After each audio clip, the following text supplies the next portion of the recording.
ಇನ್ನು ಕಳೆದ 3 ದಿವಸದಿಂದ ಸಾಕಷ್ಟು ಚರ್ಚೆ ರಾಷ್ಟ್ರ ಮಟ್ಟದಲ್ಲಿ ಚರ್ಚೆ ಆಗ್ತಿರೋದು ಜನಿವಾರ ಹಾಕಿದ್ದಕ್ಕೆ ಪರೀಕ್ಷೆಗೆ ಕೂರಿಸಿಲ್ಲ ಅಂತಕ್ಕಂಥ ವಿಚಾರ.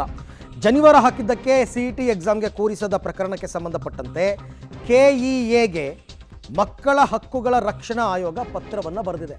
ಮಕ್ಕಳ ಹಕ್ಕುಗಳ ರಕ್ಷಣಾ ಆಯೋಗ ಘಟನೆ ಬಗ್ಗೆ ವಿವರಣೆ ನೀಡುವಂತೆ ಆಯೋಗದಿಂದ ಕೆಇಎಗೆ ಪತ್ರ ಬರೆದಿದ್ದಾರೆ. ಆಯೋಗದ ಪತ್ರಕ್ಕೆ ಕೆಇಎ ಉತ್ತರ ಕೊಡೋದಕ್ಕೆ ಸಿದ್ಧತೆ ಮಾಡ್ಕೊಂಡಿದ್ದಾರೆ. ಕೆಇಎ ಈಗ ಸರ್ಕಾರಕ್ಕೂ ರಿಪೋರ್ಟ್ ಕೊಡಬೇಕು, ಇವ್ರಿಗೂ ಕೊಡಬೇಕು, ಮಕ್ಕಳ ಹಕ್ಕುಗಳ ರಕ್ಷಣಾ ಆಯೋಗಕ್ಕೆ. ಬೀದರ್ ಶಿವಮೊಗ್ಗ ಘಟನೆಯಲ್ಲಿ ನಮ್ಮ ಲೋಪ ಇಲ್ಲ, ಕೆಇಎ ಯಾವುದೇ ಲೋಪ ಮಾಡಿಲ್ಲ, ಮಾರ್ಗಸೂಚಿಯಲ್ಲಿ ಜನಿವಾರ ಹಾಕಬಾರದು ಅಂತ ನಾವು ಸೂಚನೆಯೂ ಕೊಟ್ಟಿಲ್ಲ, ಆದರೆ ಪರೀಕ್ಷಾ ಕೇಂದ್ರದ ಸಿಬ್ಬಂದಿಗಳ ಎಡವಟ್ಟಿನಿಂದ ಅನಾಹುತವಾಗಿದೆ.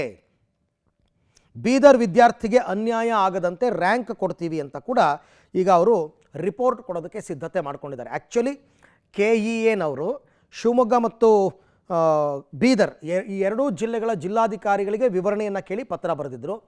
ಅವರು ಕೆಇಎಗೆ ರಿಪೋರ್ಟ್ ಕೊಡ್ತಾರೆ. ಅದನ್ನು ಇವರೇನು ಮಾಡ್ತಾರೆ, ಇವರ ಒಪಿನಿಯನ್ ಕೂಡ ಆ್ಯಡ್ ಮಾಡಿ ಸರ್ಕಾರಕ್ಕೊಂದು ರಿಪೋರ್ಟ್ ಕೊಡಬೇಕು, ಮಕ್ಕಳ ಹಕ್ಕುಗಳ ರಕ್ಷಣಾ ಆಯೋಗಕ್ಕೆ ಒಂದು ರಿಪೋರ್ಟ್ ಕೊಡಬೇಕು. ಇಬ್ಬರಿಗೂ ರಿಪೋರ್ಟ್ ಕೊಡಬೇಕಾಗತ್ತೆ. ನಮ್ಮ ತಪ್ಪೇನೂ ಇಲ್ಲ ಅಂತ. ಈಗಾಗಲೇ ಈ ಪ್ರಕರಣಕ್ಕೆ ಸಂಬಂಧಪಟ್ಟಂತೆ 4 ಅಮಾನತು ಮಾಡಲಾಗಿದೆ. ಶಿವಮೊಗ್ಗ ಜಿಲ್ಲೆಯಲ್ಲಿ 2 ಹೋಮ್ ಗಾರ್ಡ್ಸು ಮತ್ತು ಬೀದರ್ನಲ್ಲಿ ಆ ಕಾಲೇಜಿನ ಪ್ರಾಂಶುಪಾಲರು ಮತ್ತು SGA ಇವ್ರನ್ನ ಅಮಾನತು ಮಾಡಿದ್ದಾರೆ. ಕ್ರಮ ತಗೊಂಡಿದ್ದೀವಿ ಅಂತ ಹೇಳಿದ್ದಾರೆ. ವಿಚಾರಣೆ ಆಗ್ತಾ ಇದೆ, ತನಿಖೆ ಆಗ್ತಾ ಇದೆ ಅಂತ ಹೇಳ್ತಾ ಇದ್ದಾರೆ.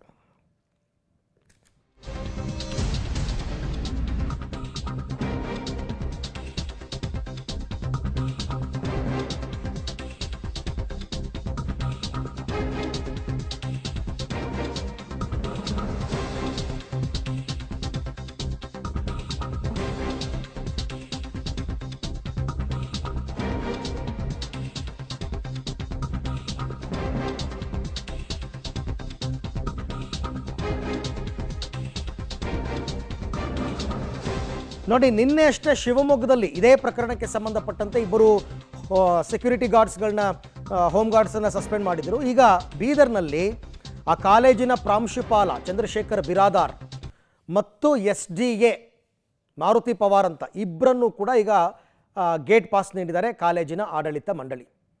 ಕ್ರಮ ತಗೊಂಡಿದ್ದೀವಿ ಅಂತಂದ್ಬಿಟ್ಟು ಕ್ರಮ ತಗೊಳ್ಳೋದಕ್ಕೆ ಜಿಲ್ಲಾಧಿಕಾರಿಗಳು ಸೂಚನೆಯನ್ನು ಕೊಟ್ಟಿದ್ದರು. ಹಾಗಾಗಿ ಪ್ರಿನ್ಸಿಪಲ್ ಮತ್ತು SGA ಜನಿವಾರ ಹಾಕಿದ್ದಕ್ಕೆ ಪರೀಕ್ಷೆಗೆ ಕೂರಿಸದ ಪ್ರಕರಣದಲ್ಲಿ 2 ತಲೆದಂಡ ಆಗಿದೆ ಬೀದರ್ನಲ್ಲಿ. SGA ಸತೀಶ್ ಪವಾರ್ ಅಂತ ಮತ್ತು ಪ್ರಿನ್ಸಿಪಲ್ ಚಂದ್ರಶೇಖರ್ ಬಿರಾದಾರ್ ಅಂತ ಇಬ್ಬರನ್ನು ಕೂಡ ಅಮಾನತು ಮಾಡಿದ್ದಾರೆ. ಅಮಾನತು ಮಾಡಿ ಆದೇಶವನ್ನು ಹೊರಡಿಸಿದ್ದಾರೆ. ಯಾಕೆಂದರೆ ಇದು ರಾಷ್ಟ್ರ ಮಟ್ಟದಲ್ಲಿ ಸದ್ದಾಗಿತ್ತು. ಅನೇಕ ಮಠಾಧೀಶರು, ಸ್ವಾಮೀಜಿಗಳು, ರಾಜಕಾರಣಿಗಳು, MLA, ಮಂತ್ರಿಗಳು ಎಲ್ಲರೂ ಕೂಡ ಪಕ್ಷಾತೀತವಾಗಿ ಈ ಪ್ರಕರಣವನ್ನು ಖಂಡಿಸಿದರು. ಯಾವಾಗ ಪ್ರಕರಣ ತುಂಬ ಸೀರಿಯಸ್ ಇಶ್ಯೂ ಆಗ್ತಾ ಇದೆ ಅಂತ ಗೊತ್ತಾಯಿತು, ಇಮಿಡಿಯೇಟಾಗಿ ಆ್ಯಕ್ಷನ್ ತಗೊಂಡಿದ್ದಾರೆ. ಶಿವಮೊಗ್ಗ ಮತ್ತು ಬೀದರ್ ಎರಡೂ ಜಿಲ್ಲೆಗಳಲ್ಲಿ ಆ್ಯಕ್ಷನ್ ತಗೊಂಡಿದ್ದಾರೆ ಸದ್ಯಕ್ಕೆ.